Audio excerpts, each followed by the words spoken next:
Saya biasanya tidak pernah konten soal sepak bola, tapi soal rencana penunjukan Patrick Kluivert jadi pelatih timnas Indonesia ini, apa Pak Erick Thohir sudah kerjain PR, riset performa Patrick Kluivert sebagai pelatih?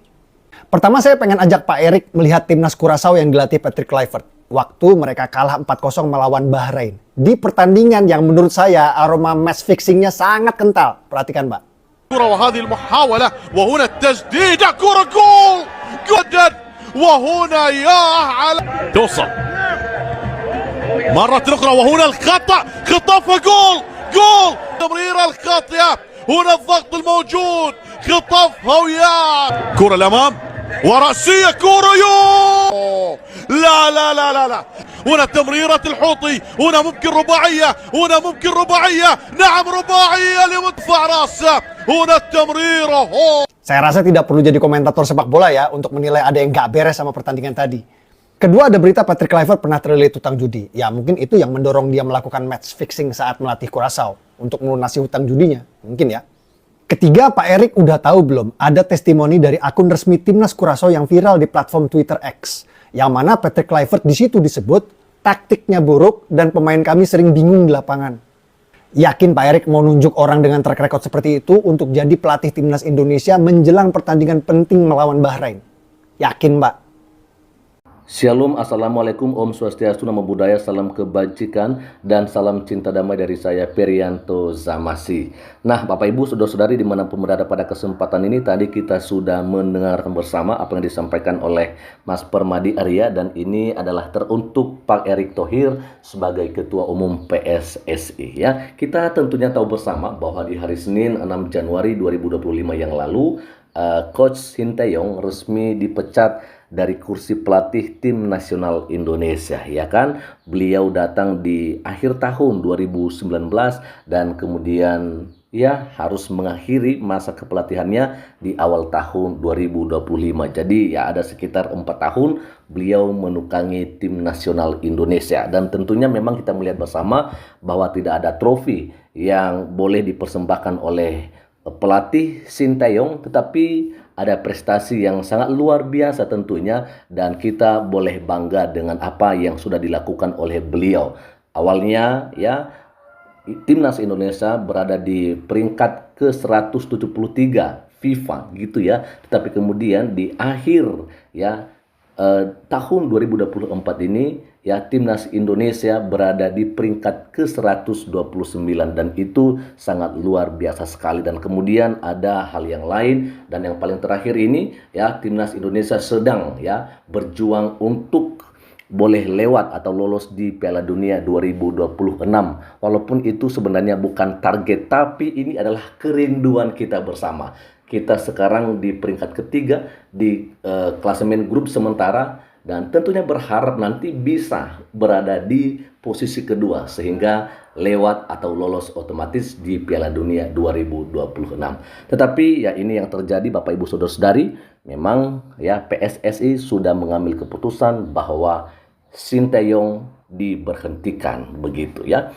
Dan apa yang disampaikan oleh Mas Permadi Arya tentunya di sini sebenarnya bukan soal pemecatan dari Sinteyong sebagai pelatih kepala, tetapi adalah soal pengganti dari Sinteyong gitu loh ya kan, karena kita melihat ada rumor ya bahwasanya Patrick ya Kluivert yang akan menggantikan posisinya.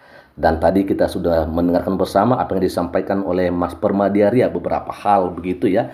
Dan saya pikir ya bagi saya tidak apa ya STY dipecat, tetapi sama halnya dengan Mas Permadi Arya, apakah memang kita sudah memahami, mengenal siapakah Patrick Kluivert ya sebagai pelatih nantinya, atau malah belum seperti itu? Saya malah mungkin kalau boleh yang lain aja lah. Mungkin masih banyak pelatih-pelatih yang berasal dari Belanda ya, dan mungkin itu lebih membuat chemistry antara pemain itu lebih padu lagi seperti itu. Yang penting kalau boleh janganlah Patrick Kluivert, itu sih kerinduan kita bersama. Teman-teman silahkan berikan komentarnya ya di sini. Saya juga akan membacakan beberapa komentar yang sudah ada ya. Ada dari Bakhtiar Ramabi ya. Bentar lagi lawan Bahrain kan Bung, takut 10-0 part 2. Saya pikir sih enggak ya. Ya, karena tentunya harapan kita adalah pemain itu ya sudah bisa ya saling berkolaborasi seperti itu ya. Sehingga nantinya harapan kita ya kalau boleh bisa menang paling tidak 2-0 ya atas Bahrain seperti itu.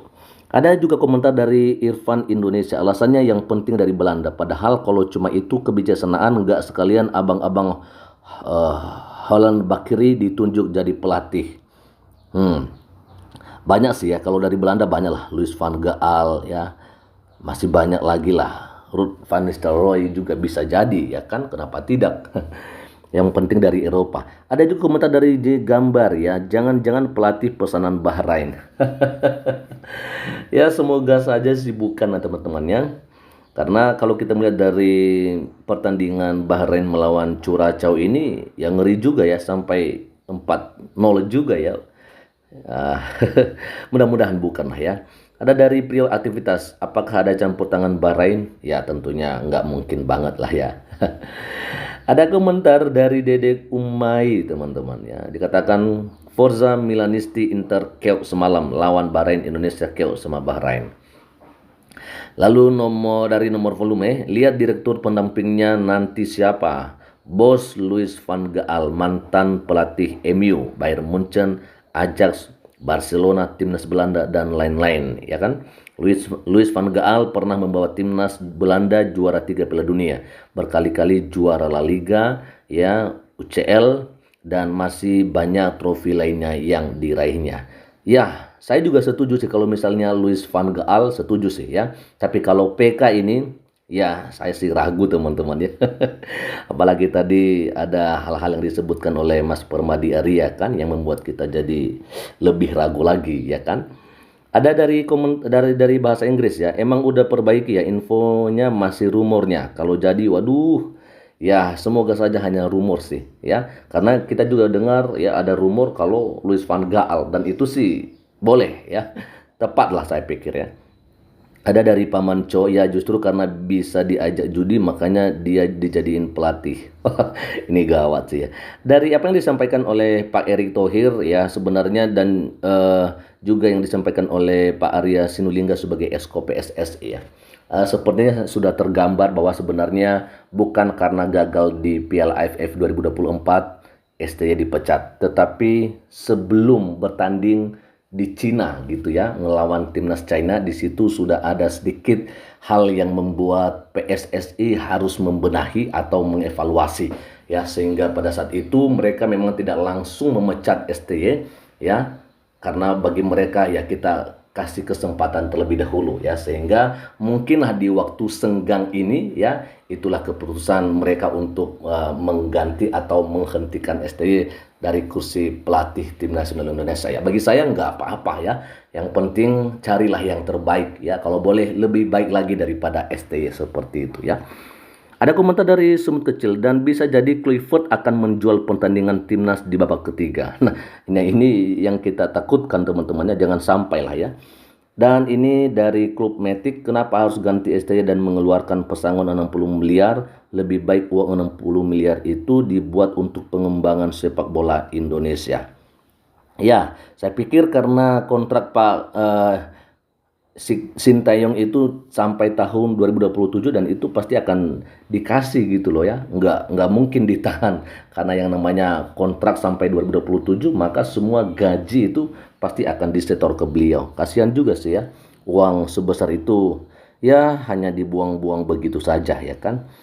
Nah, kita akan coba melihat ini paling terakhir ya dari Faisal. Bayangin aja ketemu Bahrain udah galak-galak kayak gitu, ternyata dibantai gara-gara pengaturan skor ya. Teman-teman, kita doakan lah ya, sekalipun memang STY sudah dipecat ya, janganlah kita justru akhirnya berdoa kalau boleh timnas kalah dari Bahrain, kalah dari Australia, kalah dari Cina. Kalau dari Jepang nggak apa-apalah ya kan, memang udah wajar. Karena bagaimanapun juga kita cinta tim nasional Indonesia bukan cuma cinta STY ya. Kita cinta STY tetapi keputusan ada di tangan PSSI. Kerinduan kita sekarang PSSI jangan sampai salah ya mencari pengganti dari STY sebagai pelatih kepala tim nasional Indonesia. Itu aja sih pesan kita ya kan. Nah teman-teman silakan berikan komentarnya dan kiranya ya pesepak bola Indonesia semakin maju di hari-hari yang akan. Selamat siang, kiranya Tuhan Yesus Kristus memberkati kita semua. Shalom. Assalamualaikum, Om Swastiastu, Namo Buddhaya, salam kebajikan dan salam cinta damai dari saya Perianto Zamasi.